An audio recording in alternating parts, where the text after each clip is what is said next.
You're listening to the To Write Love on Our Arms podcast, a show about mental health and the things that make us human. And it is now my honor to introduce you to our friend and blog contributor, Ceara Pertain. So Ceara is an Air Force veteran, an intuitive life and soul coach, a master resiliency trainer, yogi, author, blogger, and poet. She wears a lot of hats, and she lives with her mystical daughter and her black cat, who you'll probably see sometime throughout this podcast. She's also a self-confessed book and crystal fanatic. And she wants you to know that you matter, that your emotions, struggles, hopes, and desires are relevant, and to remind you to never suffer in silence. So, as you can gather, we are cut from the same cloth, Ceara and To Write Love on Our Arms. But here she is in the podcast flesh. Ceara, thank you so much for joining us. So, some of you may recall Ceara's name. We highlighted her and her story last year during May's Mental Health Month. She wrote an incredible piece on her journey with postpartum depression and perinatal mental health challenges. And today, obviously, the blog is about those very concerns and experiences. So perhaps let's start at the beginning, which we all know parenting begins before the child enters the world, just to kind of set the stage. Ceara, prior to having your baby, what were your expectations surrounding childbirth and early motherhood? So of course, I think that the expectation is maybe not even set by ourselves, but the outside. And I mean, hence the word expectation, right? So it's supposed to be like, oh, you're pregnant and glowing and lovely and beautiful. And they don't talk about the things like swollen feet or the fact that you can't poop, So and like the odd cravings that I never liked coffee before being pregnant. And then when I was pregnant, all I wanted was coffee and sour candy for whatever reason. But, there's this expectation that your instinct will kick in when you need it to, and that you're a woman and motherhood is inherent. So, of course, you're going to be a duck in water. And I was hopeful. I was hopeful that that's how everything was going to be because I wasn't ready to be pregnant. I wasn't ready to be a mom. And I was just really hopeful that everything was going to work out the way it was supposed to. Oh man. Yeah, and I think that that's important that you mentioned that a lot of these expectations they're handed down to us. They're gifted to us. We see it if not through family and friends, then through, pop culture, through TV shows, through the movies we watch. And yeah, there is this expectation of unbridled joy, but there's a life context that's happening all around it. And that's of course the case early on, but even through, once a child is in the world, we know, and these are numbers that are evolving, that approximately 1 in 7, and we've seen studies that show up to 20% of parents of mothers will experience depression during pregnancy or after birth. And yet with that number, there continues to be a sense of shame and guilt surrounding something that is common, that experience with postpartum depression and perinatal mood disorders. Why do you think that stigma exists, even with these numbers that are showing increased commonality with that experience? Well, like you said it yourself, it's expectation. And I do think, there's always a societal pressure. But sad thing is that I think it's mostly from other women. And that's really sad to think about that women put pressure on women to be good mothers and to hurry up and be thin after you have your child and to never have issues and to smile all the time and just revel in the joy and the glow of having created life. And all of those things are true, but we all do that very differently. And there's shame is inherent, guilt is gifted, right? So because of those things, you do have shame if you don't take to motherhood. You do have shame because your body is different. And I think that's one of the biggest things. It's a miracle that we produce milk, but then at what cost? In a society that praises the maiden figure as opposed to the mother figure. So I think that's a huge part of it. I also think that from a guilt perspective, women are meant to be mothers. Why aren't you happy being a mother? Why don't you want to have a child? Or why do you feel this way about your child? It's just pressure. Yeah. With your journey into motherhood, did you have friends or did you have direct family members that have gone through a mothering journey, or was this kind of, fresh ground for you? I'm sure regardless of the context, any first time is going to be fresh ground, but did you have this journey modeled for you in any way? I did. I'm actually the youngest of three daughters, and my mom is fucking amazing. She's the most amazing woman that's ever walked the planet. She is tough as nails, and she has this spirit of pink charisma that just follows her wherever she goes. There's some movie, I think it's Fern Gully, where she walks across the field and like flowers pop up. That's a vision of my mother. So she is just strength and grace Mm. in motion. And my husband's mother too. So she had a very difficult birth story. She was very tiny and he was very large. So you can just imagine what happened there. But yes, I definitely, and my sister is a mother too. So I definitely had models. Um, and I'm really glad that you brought that question up because the truth of the matter is, regardless of our models, regardless of anything external, we internally are all different. We all have different chemical imbalances, or we all have our version of crazy. So regardless of our amazing models or the people we look up to or the men and women that we aspire to be, sometimes life just has other plans. Mm. It gives you a struggle you don't expect. And I'm grateful for those struggles because you can't know your strength without those struggles. And at any point during, the early phases and maybe in the late phases of pregnancy, as you know, conversations of showers and gifts start coming up, were there any side conversations about, now here's maybe some things to expect with change in immediate hormone imbalances right after birth, or maybe here's some things to keep an eye out for regarding mood, anxiety, depression, anything like that? No, no, of course not. Mm. It was more of here's some advice on what to do if your baby is difficult, or this is when you should expect them to crawl or walk. This is when you should feed them solid foods, those kinds of things. It was never about this is how you're going to feel as a mom, or these are maybe some struggles you're going to go through. And Yeah. it's really heartbreaking, honestly, that those aren't things that we talk about. It's not normal conversation. It's kind of faux pas even still today. Mm.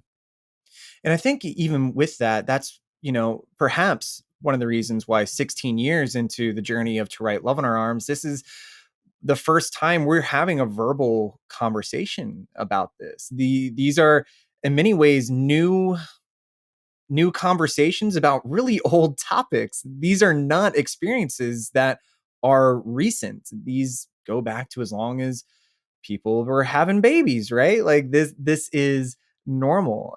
And because of that, we just really want to acknowledge your courage and the gift that you're giving to so many people to talk Thank you. honestly about this, to talk compassionately about this, and to talk in really straightforward yet poetic ways about it. So just to get off of the intro soapbox, we want to pick out one piece of the blog that you wrote last year that really stuck out to us. You said having a child forces a person into an unbecoming of their former identity. If they're not quite rooted enough in their core self, that unbecoming turns into an abyss. And for a few of us, that abyss swirls in on itself, turning into a black hole named postpartum depression. Before you elaborate on those words and how sharing this experience with others has made you feel, we do want to note that although postpartum depression, PPD, specifically mentions depression, this can also include a number of other things, a number of other mood disorders, including heightened anxiety, anger, irritability, and even in some cases, a sense of psychosis. So let's take a beat on just the growing and evolving world of perinatal mood disorders, and then would love just to revisit those words that you gifted to us and our audience last year.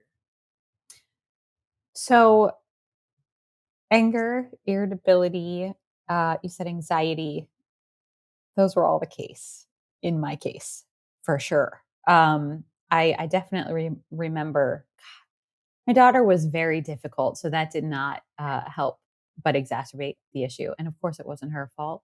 She had an illness and we didn't know. There was a time when I was holding her and I had her like this. She was swaddled, had her out in front of me, and I didn't shake her, even though I wanted to. I didn't shake her. And I just screamed,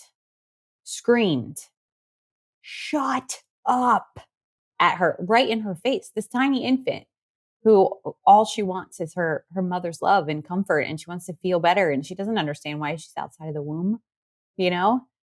I couldn't understand why she was crying. So I was angry and I was irritable. So absolutely, absolutely. And that comes prior too. That comes prior to giving birth as well. So to expand on the words, the term unbecoming is one of my favorite terms. I am not the author of the word unbecoming. Somebody else once said that, someone far, far more brilliant than me. And unfortunately, I can't think of who it is right now. But change. Change is unbecoming. And it's scary. It's scary to break something that you've built. And sometimes that happens without your capability or acknowledgement or anything along those lines. Change is inevitable, and that's where growth happens. Sometimes if we're not ready for it, it does break us. But it's in the breaking that we open. Hmm. And again, like I said before, I'm grateful for the challenges. At the time, I wasn't. I was like, can we not do this? I don't even want to be alive for this. But looking back, that is growth, right? Like you think about a seed, it has to break open to root. And the same thing is true here. You have to unbecome what you once were to become the thing you're meant to be. What a compassionate lens. That when you are welcoming a child into the world through labor and delivery, through C-section, through you name it, whatever brings something new that's breathing our same air into this world, that it's actually two new things. At least that's what it sounds like to me. That You're absolutely right. Yes, it's creation. And that's another thing too. Women are expected to breed as we are creators, but that doesn't necessarily mean a child. And I really want to kind of foot stomp that. As a woman, it's okay if you don't have a child, but please follow your creativity because that is a giving of birth. Mm. And I reckon even then, that sense of the abyss that you feel, that does not that's not contingent upon the mothering journey or not. It's almost as if that abyss is is looming regardless. But that this new journey home with a quote unquote bundle of joy is really just cracking the door open for acknowledging a sense of change that, like you said, it could have always been there, but now is impossible to deny. Yes. What were some of your, maybe looking back now, it's easier to acknowledge them in the moment, but looking back, what were some of your tethers? If we're going to go into outer space with this black hole, what were some of those lifelines that were keeping you rooted to this sense of safety, to a team that was hoping to drag you back from that edge? That's a very good question. I do want to caveat that the void is where creation comes from. So Mm, the abyss is very scary, but that's where imagination is. mm. That's where babies come from, the abyss. Like we're born from nothing, right? All of us. I didn't know it at the time, or maybe I did. I had just not acknowledged it or understood it. There's this movie. It's called The Guardians. It's animated. It's about Jack Frost. And Santa is in it. And one of the things that Santa talks about with Jack Frost is that Jack Frost is feeling very lost. And he says, what you have to find is your center. And that with Santa, his center is wonder. He looks at things and figures out what they can become. So he has this magic about him, that this creation about him, and wants to share that with the world. And that's him sharing his gift. Mm. So the one tether I had that I didn't know, my very center is love. So regardless of how I felt, uh, regardless of the amount of times I thought about standing up with my daughter in my arms and chucking her out the window like a football. I'm not kidding. Those were thoughts that I had. The amount of times that I screamed at my spouse and just wanted things to stop and to end. There are moments when you lock eyes with your child or anything alive, this cat being one of them, as annoying as he may be. If you look them in their faces, in their eyes, and you see the life in them, you can't help but love them. And that was my number one tether. And I did not know that at the time. Mm. But of course, there's also, from the standpoint of expectation, you don't want to let anybody down. You don't want to let your mom down. You don't want to let your spouse down. You don't want to have to look someone in the eye and tell them that you've hurt your child. So even though expectation, I guess, is a double-sided coin, because sometimes it does keep you in the right. I love that. Thank you so much. And of course, any talk of animated features will always be welcome here.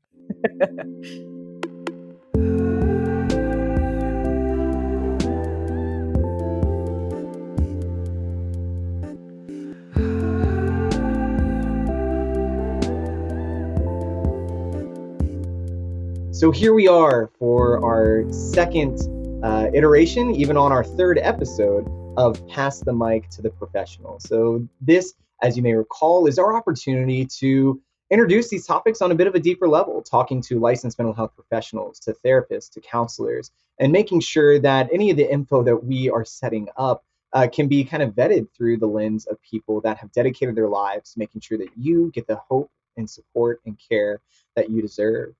That being said, it is my distinct honor to welcome to the podcast our new friend, Leighya Richard. She is a licensed mental health counselor, a wife and toddler mom, and she works to support and advocate for women's health and to empower those facing perinatal, that's before, during, and after pregnancy, mood and anxiety disorders. Leighya, thank you so much for finding the time to meet with us. And as an organization, it's really been our honor to grow up with our audience. So for those that are listening or watching this interview, you may be aware that we are knocking on the door of our 16th year in existence. And that's given us really the opportunity to grow up with our support base. Many of them that first learned about us when they were in high school are now facing the next chapters in their relationships and next chapters in their human development. Many of them becoming parents.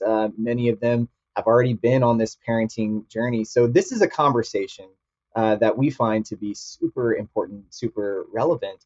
So as we try to wrap our minds around big words, big topics like postpartum depression, now it kind of goes by a different term, right? Now kind of the standard is perinatal mood and anxiety disorders. Can you explain just a bit about those definitions, why the change, and what is really kind of included in that expanding of the definition or changing of the terminology? Definitely. So, as you said, perinatal is referencing before, during, and after the birthing period. So this could include trying to conceive. This could include infertility concerns. This could also include abortions, whether that was just elective or something that was needed due to medical reasons. So it includes a lot of things kind of in the forefront there during the pregnancy period, um, as well as postpartum up to 12 months after giving birth. And, which I love, it also includes dads now. Hmm. Dads can have perinatal or postpartum depression. We're including that your birthing partner.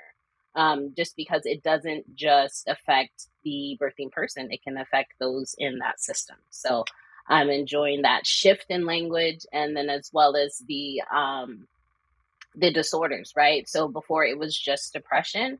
Now we're including anxiety, bipolar disorder, trauma reactions, OCD. So we're including everything because in my work and working with folks and also experiencing it, it's hard to narrow down, oh, you are just depressed. There's going to be a little sprinkle in of other things there.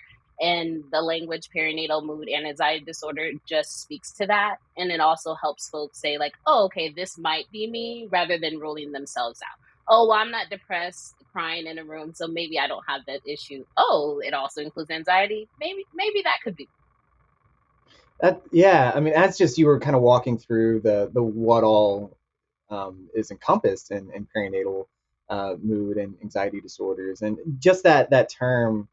It's interesting. Like in the field of mental health, over the past decade plus, there's really been this emphasis on using people first language, right? Acknowledging the person. And as we talk about something as big an umbrella as perinatal, you're talking about so many peoples to put first in one term. So yeah, I think that really is a graceful way to encompass, the who all is going to be a parent, and who all is going to be a child, and what all is wrapped up into that.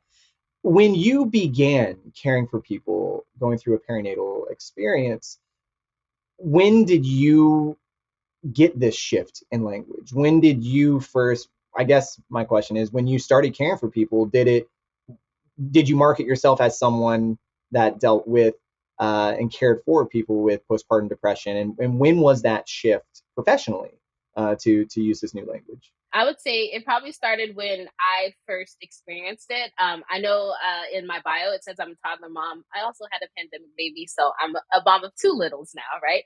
So after the birth of my first daughter, I was just experiencing, a little bit more anxiety, checking her often, didn't really want folks to hold her. And it wasn't depression, but I knew something wasn't right. So just in my experience, it was just doing some research on like, oh, okay, you can also have postpartum anxiety or perinatal anxiety. So it just to like put a name around it, be like, okay, this is it. I was able to identify with this, and then just kind of being able to use my experience in working with others, right?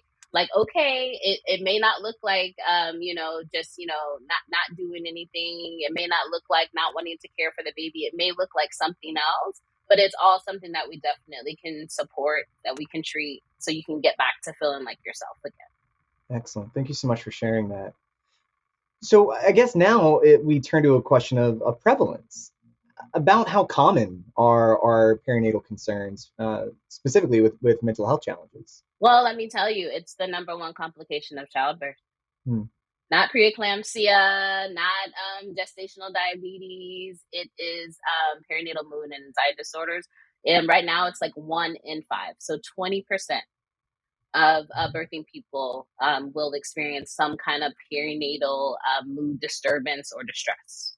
And I loved how you framed that. You put that side by side with biological concerns, physical health concerns like preeclampsia, like how important it is to view mental health as a health concern, as a primary health concern. And I hope this really shines a light on how unrare this is to walk through these challenges. One in 5, 20%. And imagine that's mostly based on people that are self-reporting, people that can, on some Definitely. level, self-diagnose that something doesn't feel right before they start reaching out for that help. Yeah, and as you said, it's paired with that medical. The moms are, or the birthing folks are in the medical system. You're definitely going to go to the pediatrician. You're definitely going to go to the OBGYN. Hmm. As far as meeting with us, it's going to be hard to get referred. So that's why we're really pushing those folks to screen. Hmm. Screen. Can we at least get some kind of picture or baseline of where they are during pregnancy, where they are after pregnancy, and if there's a major shift, refer out. One of the big reasons why a lot of providers tell me that they don't necessarily like to screen, because they don't know where to refer to. Oh, So wow. they'll have this mom with these significant mental health challenges and don't know where to send her. So I'm part of Postpartum Support International, which is a nonprofit international organization to support perinatal mood disorders. And we also have a directory. So that is a good place that folks can look at. And I'll give it to you so you can link it in the show notes as well. So we can just have the supports there, whether that's individual. They also have support groups on there just because, not everybody would benefit from traditional individual therapy. So Totally. Thank you for those resources. We can't wait to share those with our audience. Kind of going back to the theme of language, when an infant is introduced into our environment, we often kind of change how we talk about things. We make words about as cute as possible, and I can't help but believe that at times that does a really disservice to some of the challenges that we're walking through.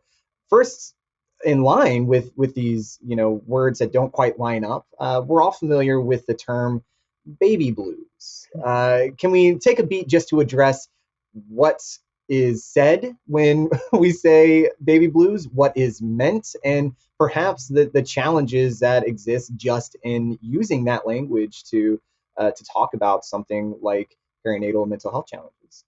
yeah, so baby blues is the phenomenon in which there's going to be extreme imbalancing drop in hormones after you're giving birth. So as a result of that, you'll have a shift in mood, increased teariness, just feeling overall overwhelmed. Maybe there's some rapid mood changes, and that usually will occur about 3 to 5 days after delivery. 80% of women experience this, so it's normal. It definitely happens. What folks kind of miss is, okay, if this is happening longer, I would say time is definitely a factor between baby blues and perinatal mental health concerns. So if this is happening longer than, I don't know, let's say 2 weeks, something's wrong there. Or if it's super intense, so if it's a deep sadness, a hopelessness, possible suicidal ideation there, that's not par for the course with baby blues, and that is something that you definitely need to get support from a medical or a mental health professional. And with something like the baby blues, you've mentioned that you've gone through the Oh motherhood yeah. journey twice now. Is that something that can be battled through expectation? Seeing it coming, is that something that is helpful or hurtful, or I would say definitely the more awareness that you have of it, like I was just saying, it's good to put a name on something like, oh, okay, this is baby blues, this is what it looks like. And as well as like, okay, this is what depression is, or Hmm. this is what anxiety is this is what it's gonna look like. So I think the more awareness and education around this is gonna be helpful in and just alleviating a lot of that concern. So I've also specialized in trauma. And if you just kind of look at the birthing experience in itself, if you think of trauma as something too much, right? Not enough or too fast for the system, that's childbirth, Hmm. right? So everyone can have that, particular kind of traumatic reaction, or that and now we're in a transition. Now we're sleep deprived. It's almost like a perfect storm for a mood disturbance. Hmm. For sure. And that's really not even dipping a toe in the water of just the idea that we're talking about a spectrum of Yeah. experience. So we've touched on what hormones can do, what physical health can do, what can lead to some mental health crises and challenges. And I guess this is leading to some of the more intense, some of the more concerning of these mental health challenges. What are the varying ways that, say, depression, anxiety, stress, compulsion, even psychosis can present themselves in motherhood? Yeah, definitely something that a lot of moms or birthing folks don't necessarily think about is there's something called mommy rage, right? So this is when we have this intense kind of anger that's almost uncontrollable that happens, and I believe that's a result of it could be the depression that's leading that, it could be anxiety that's leading that, it could also be there's something as far as perinatal bipolar disorder, right? So there's a lot of things that could be leading that, but that's something that when you experience that, you kind of almost turn inward. Like, what is wrong with me? Why am I reacting this way? So just kind of speaking on it, just letting you know, like, yes, this is a thing that happens. Yes, it's due to kind of hormonal changes, environmental factors, certain risk factors there. And as I always say, yes, this is something that we can address, and we can treat this, and not making it about like, this is me, this is my fault, I'm less than, versus like, okay, this is something that I'm experiencing. I don't want to experience this. And that's the big like factor, especially between the mommy rage, as well as there's something called intrusive or scary thoughts. Sometimes moms will think of, what if I drown my baby? What if I throw my baby off the balcony? Now, like I said, it's not ego. We say ego syntonic, means like, this is something that I want to do, right? It's very ego dystonic. Like, this is Mm. not something that I want to do. This is not part of me. Yet this thought keeps coming up, and now I'm worried about this thought. But and again, just to express, like, yes, this is something that is common. This is something that that happens to a lot of women during this time period, a lot of birthing folks during this time period. You're not necessarily alone in having this, and you can talk to somebody about this, and we can work on kind of managing this and dealing with these concerns.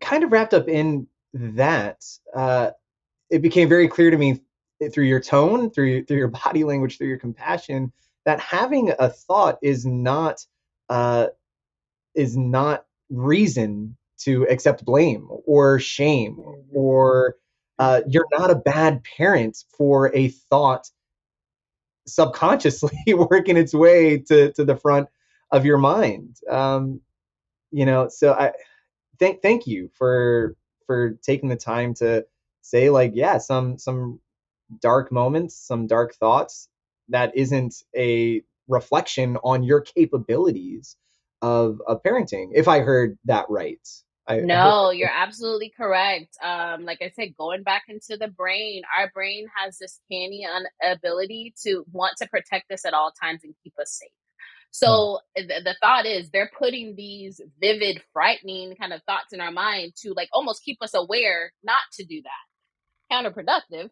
but they're coming up in that way. So it's just important to know that, yeah, moms think scary thoughts sometimes. Yeah. That's something that happens. It doesn't have the any reflection on you and your worth. It's just that's how our brains are wired, unfortunately. So, Leighya, within your work, you talk about how these disorders are temporary, how the individual is not to blame.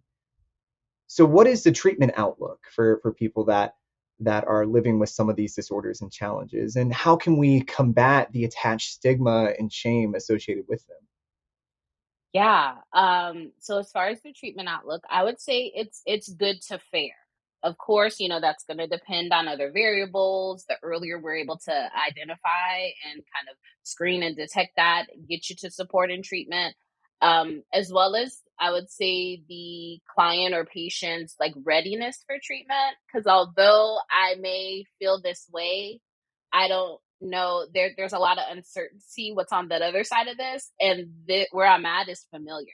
Although uncomfortable, not where I want to be. At least I know what this is like. I don't know what the other side of treatment looks like, so there's that factor there, right? And not to blame the client, just to meet them where they're at. You're not in you're really scared, and acknowledging that and validating that. You're really scared of what life would be like without this anxiety, without this depression, right?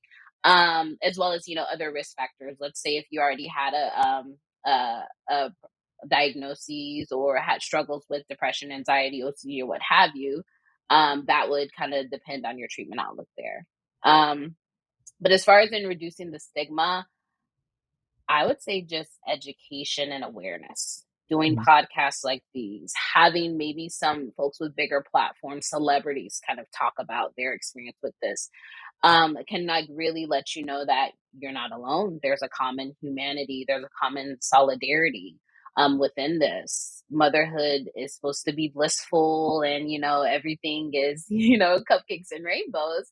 And being a voice out there and say, like, no, sometimes this shit sucks. Like, sorry, I love my children to death, yet sometimes mama needs a break. and being able to have a space for that and not necessarily, subscribing to that superwoman kind of myth, right, that is out there, I think is helpful. I encourage a lot of my clients that, once we go through treatment and they ask how can they pay it forward, talk about it on social media. Hmm. Put it in your Instagram stories. Put a post on it, how you struggled and how you're getting support. Yeah. And I think the more folks that kind of do that can slowly reduce the stigma and the shame around it. Yeah, thank you so much for that encouragement, for that perspective. Perhaps for the people listening to this podcast, watching this interview, that think that maybe counseling is a one day thing. Maybe we can find the bravery, the courage to contact a counselor, but maybe that step is too far right now. What are some middle steps? What are some maybe books or online resources that you found to be super valuable as people work up to Yeah. introducing professionals into this journey as well? Definitely, like I was saying before, Postpartum Support International would be kind of your go-to. There's education on there. There's also professional training. So if there's some therapists, anybody that's really in the birthing profession, so lactation consultants, doulas, that want to get more information in regards to perinatal mood and anxiety disorders, that is your place to go.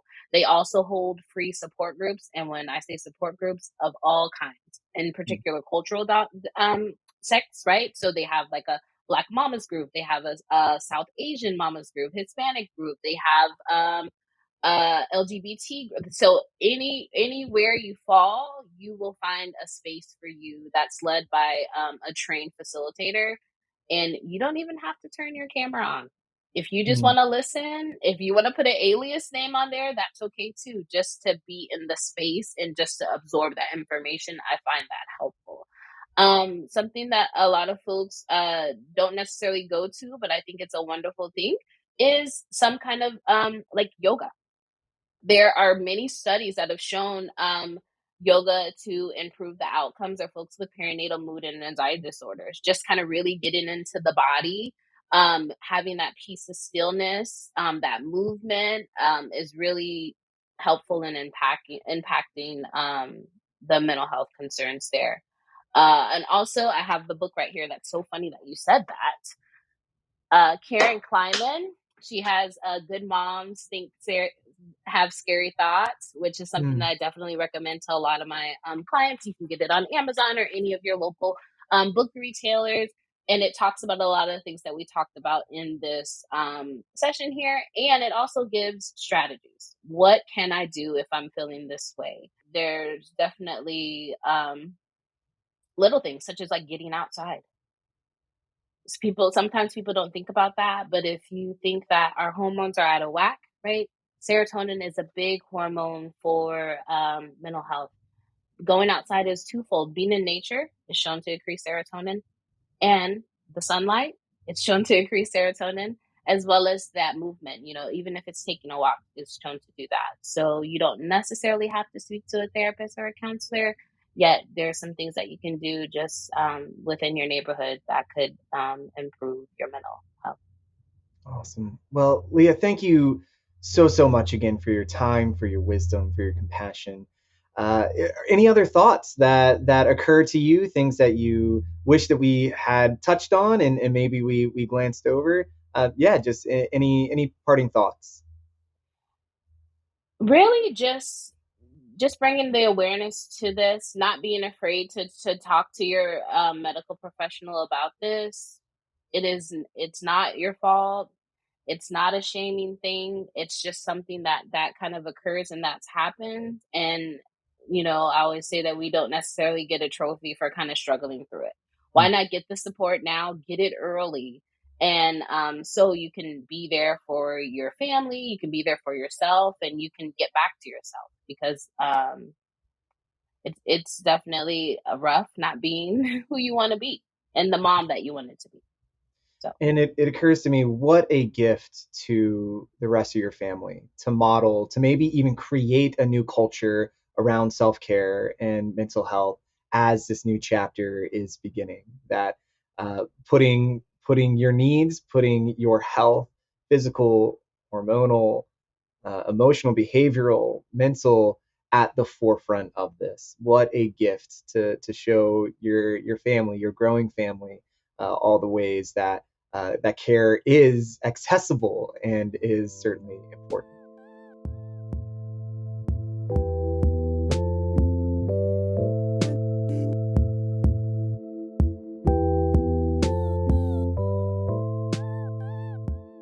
Moving on a little bit, and actually kind of moving back to where this conversation started, which was that blog that we mentioned earlier. You you went to some links to describe the traumatic nature of that labor and delivery experience. How do you think that experience contributed to the mental health challenges that followed your process of giving birth? So this was a really difficult question uh, to answer because what I wanted to do was cover it, I think, with blame. Hmm. Um, but in the interest of being honest and vulnerable for all of the people out there suffering with this, and it's not just the mothers that are suffering with this, you know, it's the spouses that have to also deal with the mothers suffering with this. I didn't enjoy being pregnant at all. Um, I didn't want my body to change. I didn't want to quote unquote lose my youth. Um, so I was resentful from the beginning. I never resented my daughter's life, and I never have. She's the greatest thing that has ever and will ever happen to me. She is my heart walking around. But I resented everything that came with it, the loss of my freedom, the loss of my body. Like, it is indescribable to have something attached to you 24 hours a day that was once inside you. It's easier when they're inside, but you can't wait till they're out because you don't want to be walking around like a blimp. Um, so I was resentful from the beginning. And then I went through 19 hours of labor, 4 epidurals. And when you're numbed for a bit, and then that pain that you haven't been able to build up to comes back, there's no there's no describing that. There's no describing that. And then after all of that, epidural 4 kicked in and I was done. I was just done. So I almost died. I let go. I floated up and I saw the room from above. And then I was forced to come back because I heard a nurse say that my daughter's heart rate was up. And then I was cut open. So that's another thing that happened to my body. And then all of a sudden, the life that was inside me that didn't have the natural progression of leaving my body was gone. And I resented all of that. I do want it to be very clear. Never have I resented my daughter. But truly, I resent everything that has to do with what you have to become or what you're created to become a mother. It is a difficult, arduous process. Some people take to it like they're meant, you know? And I think that I had shame in that too, Mm. that I was not the type of person that wanted to carry around a child or give birth to one. Was there any expectation that that trauma would turn into something that felt like anxiety, depression, or was it kind of the hope, magical thinking as it may be, that what happened in the hospital stays in the hospital? Absolutely. That we got a new start, that those 19, 24, 30 hours are gone, and we're back at hour zero. Hell yes. I mean, if you watch TV, you see these women screaming and in agony, and all of a sudden there's a baby in their arms and everything is great. Mm. Yeah, I really do hope that it's like that for 90, for 100% of women. I hope that that's how it is. It was not that way for me. I was very concerned from the start. But yeah, I don't know if I carried the hospital situation with me because I couldn't. You know, you have to just keep going. I don't know if I carried it consciously, I guess is what I'm trying to say. But Hmm. looking back, definitely carried that subconsciously for a very long time. It was an arduous healing process as well, Yeah. physically. I can I can only imagine, but again, just really filled with gratitude that you still exist, and Thank you. b that this is a story that gets to continue, and c that we're able to continue the story in a way that can be more grounding and more freeing for other people. I know that we're knocking on the door of redundancy here, but it's worth it. It is so worth it for people that haven't heard this before, that the expectation is not the truth. The expectation you mentioned earlier, that parenting instincts will kick in instantly. They'll come naturally. There'll be this overwhelming and unwavering desire to care for this new living thing under your domain. So let's again just revisit why this expectation is so problematic when people, especially when people are struggling so deeply during this new season of parenting.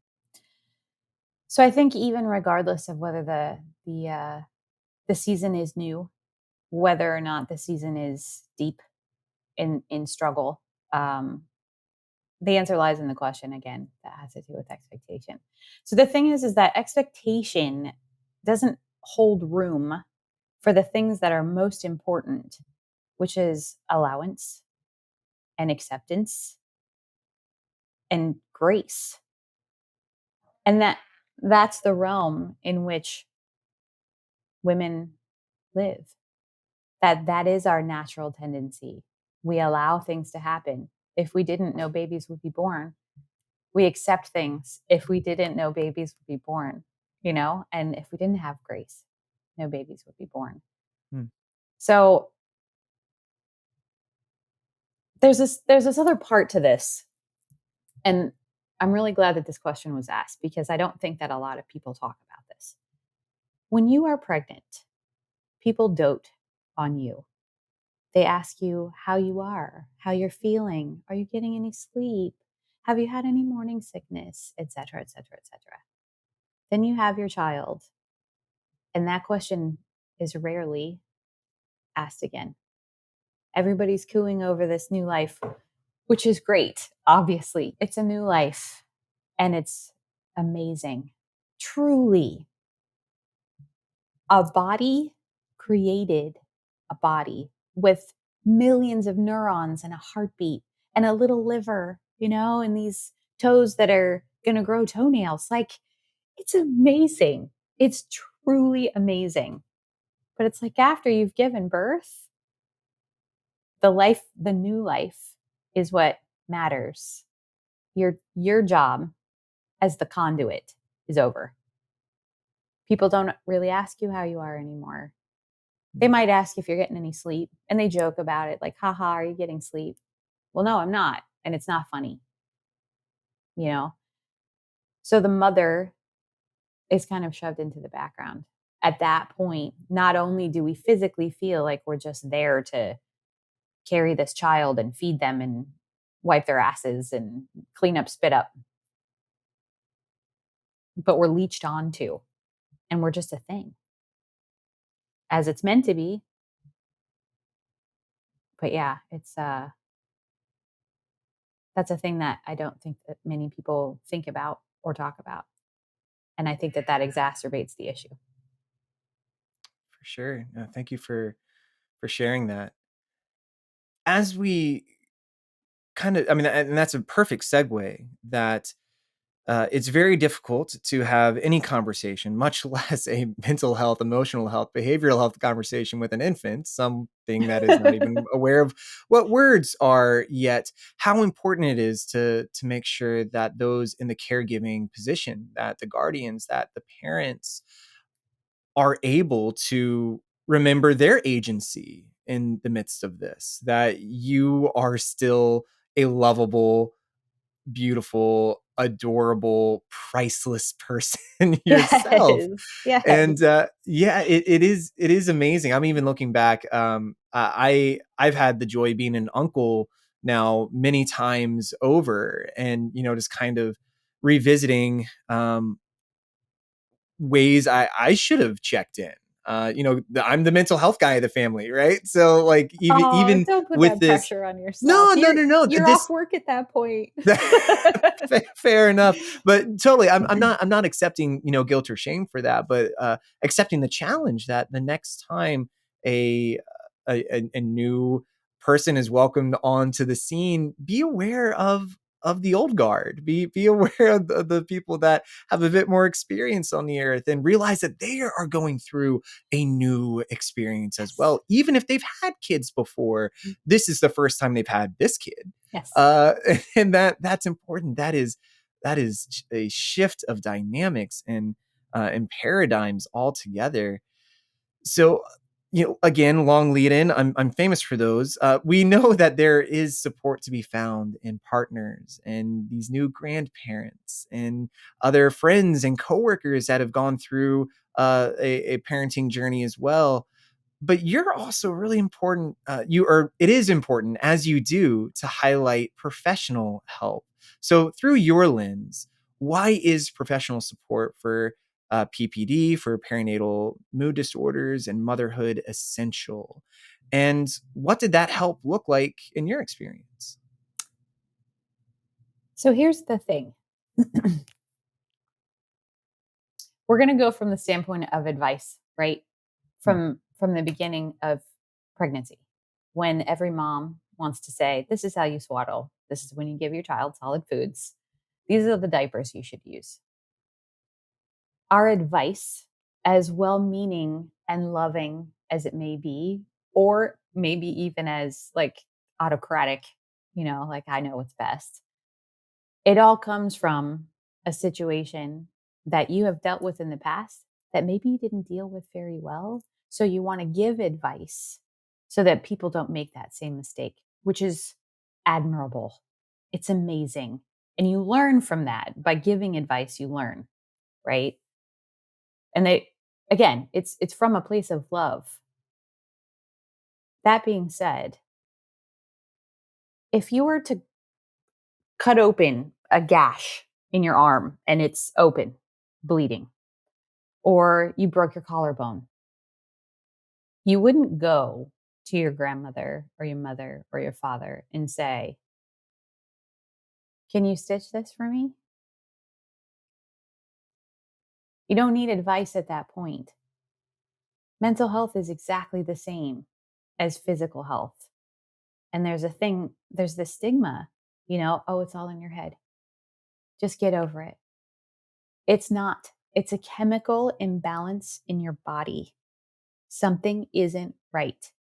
And no matter what advice your well wishers give you, they're not doctors.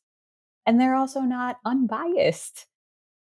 They may look at you and know maybe that you're a difficult person, right? So they may look at you and be like, well, here's the advice that you need because you're some kind of way. In that situation, it doesn't matter. You're in an imbalance. Something is incorrect. And you go to a doctor to fix that the same way you do when you have a physical malady. When did you get the inkling that your PPD journey, that your perinatal journey could be of value to other people about to embark on their parenting experience? So the Air Force, whom I still work for, I'm just not active duty. They have a great program based on resilience, and that's what they call it, the resiliency program. And they focus on physical, mental, emotional, and spiritual health. And they actually acquired it lovingly from the Army. The Army was the first to really get that going. And I was very, very fortunate to be one of the first civilians to be able to be trained by the Army to bring this to the Air Force. And as I was going through this training, I was sitting in a class thinking to myself, if I had had this prior to all of the issues that I've gone through, and I haven't only suffered from postpartum depression. I do want to throw that out there. I've suffered from depression pretty much my whole life. And it comes and goes, Sometimes it's good, sometimes it's bad. Um, But I was thinking to myself, if I had had at least this bedrock of thought processes to be able to be mindful and to check in and to think to myself, how do I balance this thought process? I think that my postpartum depression would have been very different because I would have been able to ask myself the right questions to be able to gauge where I was mentally and emotionally and physically and spiritually.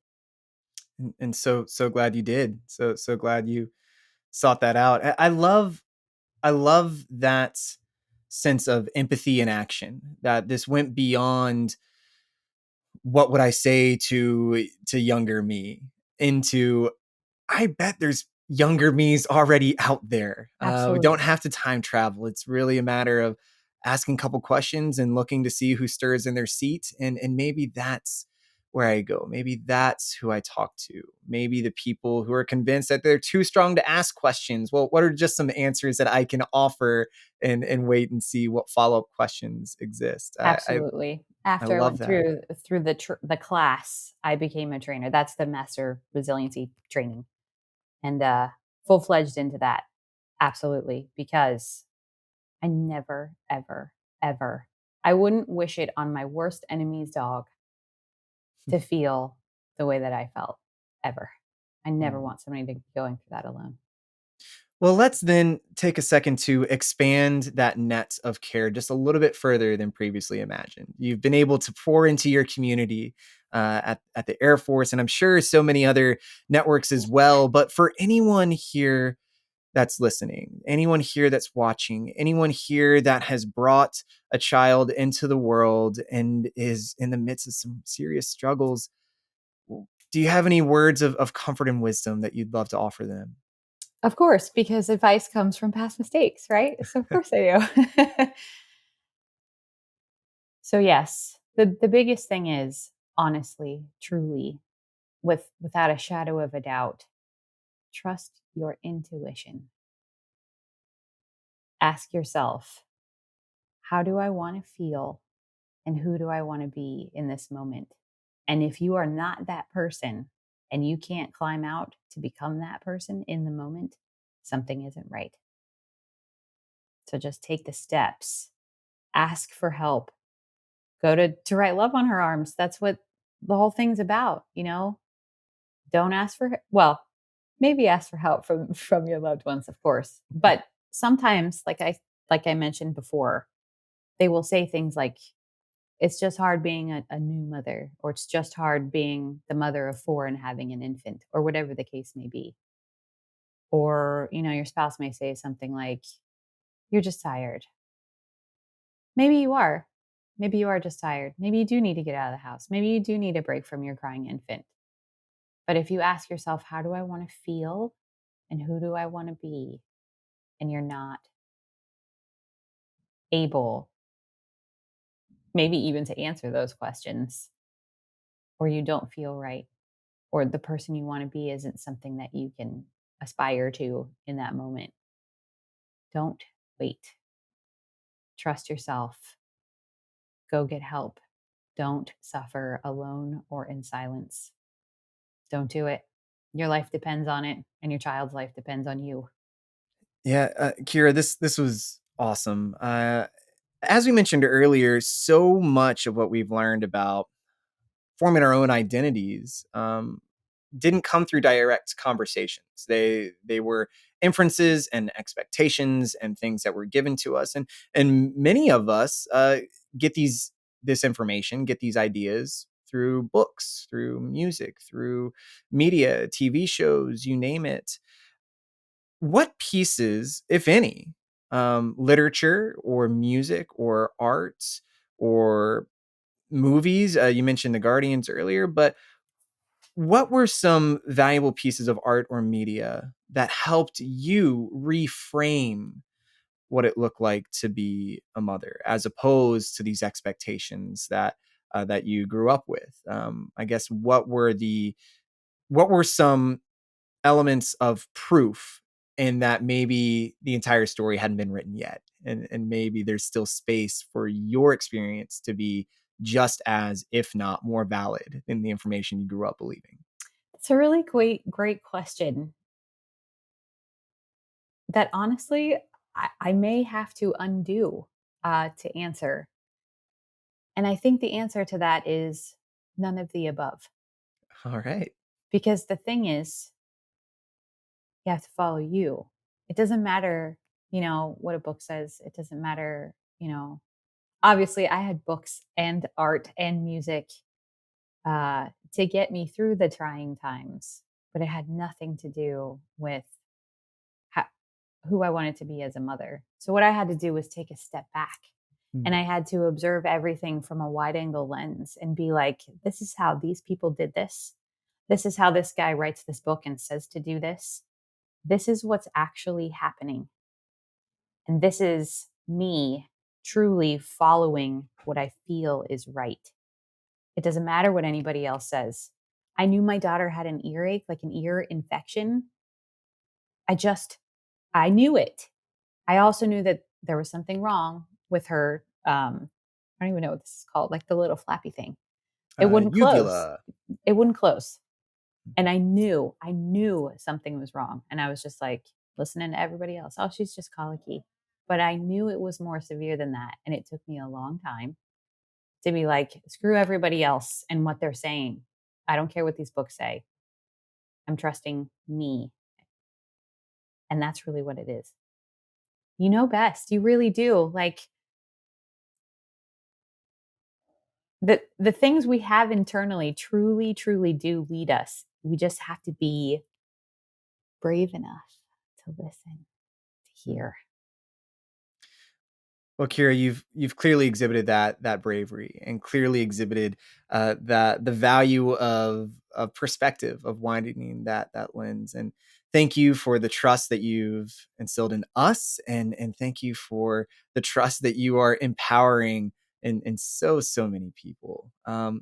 Yeah, the my mic is now off. Any thoughts or things that you wish you would have said, or yeah, just anything that you care to express? The time is yours. That was awesome.